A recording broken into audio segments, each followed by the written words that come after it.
Good morning again. Breakfast ball, day 3 of 6. Four. Day 4 total, but day 3 of basketball out of 5 potentially. Day 4 of 6 for us on our trip here. Jack Pilgrim here with the lovely Tyler Thompson, the lovely Zack Geoghegan, ready to kick some Florida ass. That's what we're doing today, all right? Some Gator bait. I don't need any negativity. We don't need any pessimism. Today is all about optimism and going in and saying, all right, it's time. No more the concern of Alabama last year where we lost the first 2 and said, oh, well, it's tough to beat a team 3 times and we lost by 29 points. They've learned their lesson. They know that you can't overlook that third one. So that's my vibe, at least. That's the goal. Tyler, you woke up this morning feeling optimistic just like me. Why was that? So, confession, I went to bed. I wrote my pregame prediction for our staff picks last night.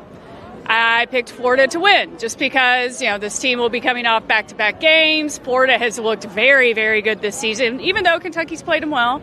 I think it's like a house money game. So even a loss today I don't think would be the worst thing. But then I woke up this morning and I thought about how fun the past 2 days have been and how awesome that crowd in Bridgestone Arena has been. And I was like, I can't go back downtown picking my Cats to lose. So we're going with the Cats today. House money. They're going to want revenge. It's going to be awesome. Jack and I were the only people on the prediction graphic to pick Kentucky. I'm a and coward. You were wrong yesterday and you'll be wrong again today. Please. So let's do it. Zach, if you're scared, go to church, bud.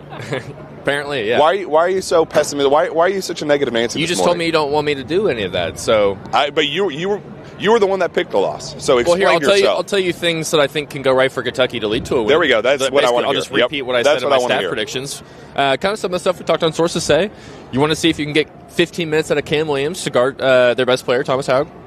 Can he limit him enough? You're not going to stop him, but can you limit him enough to make him not take over the game, essentially? 6'9" wing, he's just hard to deal with. That's number one. Number two, can you hit 10 threes? Kentucky is 9-2 this season when they hit 10 or more threes. That's a big benchmark. They have not been able to hit that so far in I forget exactly what the stat was. Adam wrote about it this morning, but they're like 27% from 3 in this building this season.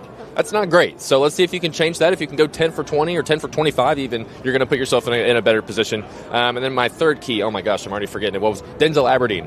Denzel is shooting 12 of 34 from the field against Florida in his 2 games against his former team.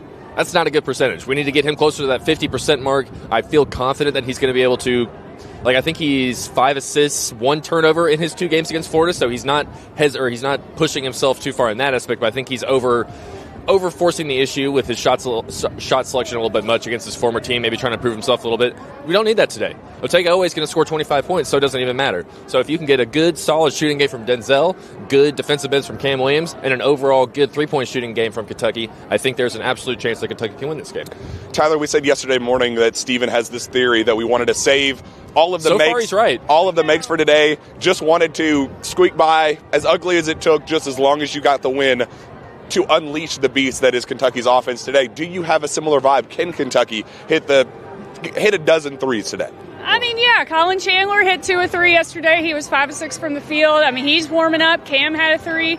It can happen. It can happen. So, and against this team, who they've lost to twice, have we talked about the Todd Golden comments? No. Yeah, that was great. Todd Golden was chirping at Kentucky fans in the stands yesterday while he was scouting.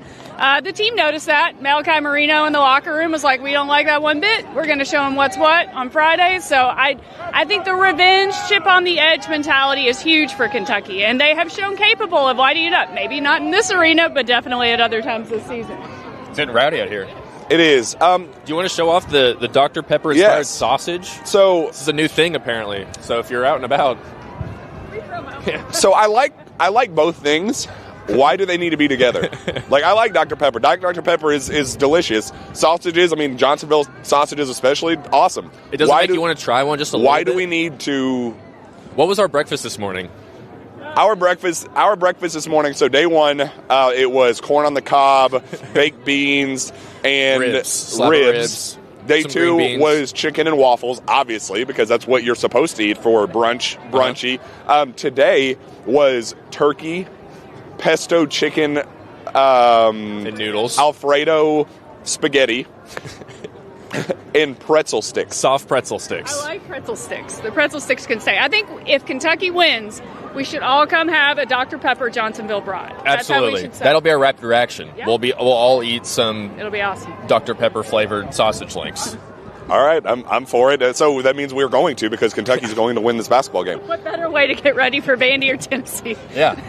I'm fair. The crowd is obviously a different beast compared to what yesterday was, what Wednesday definitely was. Yeah.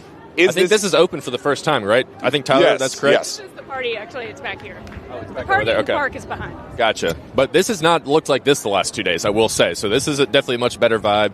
There's thousands of fans walking around. UK fans are everywhere. I have seen a decent amount of Florida fans, I will say, walking around.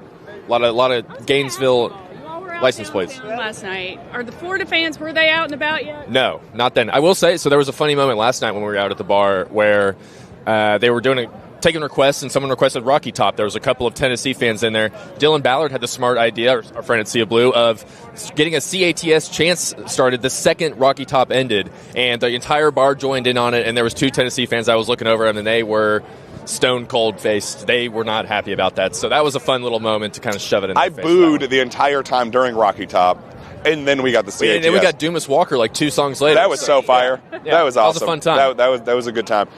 What kind of crowd is this going to be? An all-time crowd here at Bridgestone Arena? Oh yes, this is going to be an awesome. I feel like the stadium, as the game has gone along, the last 2 games, it's gotten bigger. Like the crowd has increasingly gotten larger and larger as the game has gone along. I think it's just going to be packed from the jump. It's going to be 90% UK fans in there, where the crowd pops are going to be over the smallest things in the world. It's like one of those type environments where one loose, like you win a 50-50 ball and the place goes crazy. So I'm expecting a very fun atmosphere today. Fast start is an absolute necessity today for the Cats. Can they use the crowd to their advantage to get off to a quick start and avoid the 11-0 hole that they found themselves in at Rupp Arena that kind of just took the wind out of BBN sails? I think so. Hi. You want to come on? Come on. Get in here. Give us a take. One take about the Florida game. What do you got? Hey, man, so I noticed that it's hard to beat a team 3 times. Anytime we beat somebody 2 times, that 3rd time they get us. So I'm hoping today we get Florida. I like it. I like it. That's the optimism we need. You know what I like mean? the button, too. I like the pin you got there. They was giving them away. I'm hoping that low turnovers. Okay. They'll probably out-rebound us, but they can't out-rebound us by more than 5. Good, yeah. Hopefully the officials are consistent. Always. Thank you. You know what I'm saying? Yeah. I mean, if we get an and one, can we smile and there not be a flagrant? That would be nice. But hey, man, this is my first SEC tournament. Welcome. Yesterday I was walking down and I was walking right behind Mrs. Pope and got a picture with her. So it's been a good trip so far. And then I got to see you guys, man. So I feel love. Unbelievable analysis. Nice to meet you, sir. We might be bringing you back. All right. Yeah, Good go Cats. good vibes. I like that. The rebounding. We need that. Rebounding? Don't want to interrupt what you were saying before. I don't even remember what question I asked, but Fast start, Yeah, very fast starts. important. I think the crowd can be huge in that. I asked you all about the Florida fans because it feels like they are trying to kind of become the new, I want to say blue blood of the SEC, but they're getting a little too chesty, and I think that's why today is important. Kentucky, this team may not be as awesome as we had hoped or dreamed. They may not go to a Final Four or win a title, but they still own the SEC tournament, and that's why the past 2 days have been great. It's been a good reminder of that, and with a win over Florida today, I think it will just be a huge boost to BBN. Beautiful day out today as dude, well. this is amazing. Yeah, couldn't have asked for a better Give us a atmosphere. reason to keep, this celebrate. The first 2 days have been good, but it always has just come with a little asterisk. Like, yeah, it's great, but it's Wednesday and we shouldn't be here to begin with. This is like the day we should be here. Let's celebrate accordingly. Let's get this big win and let's enjoy this beautiful 70-degree and sunny day down here in Nashville. I'm ready for my Dr. Pepper sausage, man. I'm ready for it. I want to try it out. So let's do it. Dr. Pepper Glizzy. The Dr. Pepper Glizzy, yes. All right. I don't think you can get one of those at Parlour Pizza, unfortunately. Maybe they can add that menu item. But the ones that they have right now, the menu items they have already are plenty good, just absolutely delicious. So make sure you go enjoy them. But enjoy these picks because mine, at least, is going to be positive. Have we changed your mind at all? It for this? Absolutely. There we go. Thank Thank you. That's all I want to hear. Zach, you go first. You want me to go first? Yeah. All right. I think I'll flip my score. I'll flip my winner. 89-81 Kentucky I think that was my score. Actually, I forget exactly, but I'll just say that 89-81 Kentucky. Kentucky hits a dozen threes, and everything that I said earlier, the keys to the game, comes to fruition. And Florida plays kind of an off game as well. And Kentucky picks up an 8-point win, and we're coming out here celebrating, having a great old time, and then playing again on Saturday. Now for the people that picked this all along and never had to switch up, been on the right side the entire time, Tyler. What you got? I'm going Kentucky 84, Florida 83. I'm going my MVP, Cam Williams. He may not show up a lot on the stat sheet, but he could definitely spread the defense out, provide some lanes for Denzel and Owe to kind of get in there, get to the rim. I think he will have a big impact on the game. Let me give my MVP. I forgot. I'm going to say Malachi. Ooh. I'm giving a double-double for Malachi. That's a big one. Big game. You're going to need it. Chinyelu need that one. Double-double for Malachi. I think he had 11-11 in the first matchup against Florida on the road. Yep. Let's get that again. I love that one. I'm going 86-82. Kentucky wins, survives, and advances to the SEC tournament semifinals. I'm going Colin Chandler and Cam Williams as my game MVP. They're going to combine for 6 made three-pointers. 6 made three-pointers for Cam Williams and Colin Chandler as Kentucky moves on, and we get to face, should this happen, Tennessee or Vandy? Who are we? That second game's going to be crazy today too. The atmosphere in the first 2 games today is going to be unreal. But I'll go. I'd rather face Vandy. Yeah, I think I would too. If we're going by the adage that it's hard to beat a team 3 times, it could backfire if we play Tennessee tomorrow. It backfired last year in the NCAA tournament. Give me Vandy. I would just be happy to get to that point. Absolutely. I sure would. Let's go kick some Gator ass. It's time. Here after the game. Let's go celebrate, and we'll see you on the other side.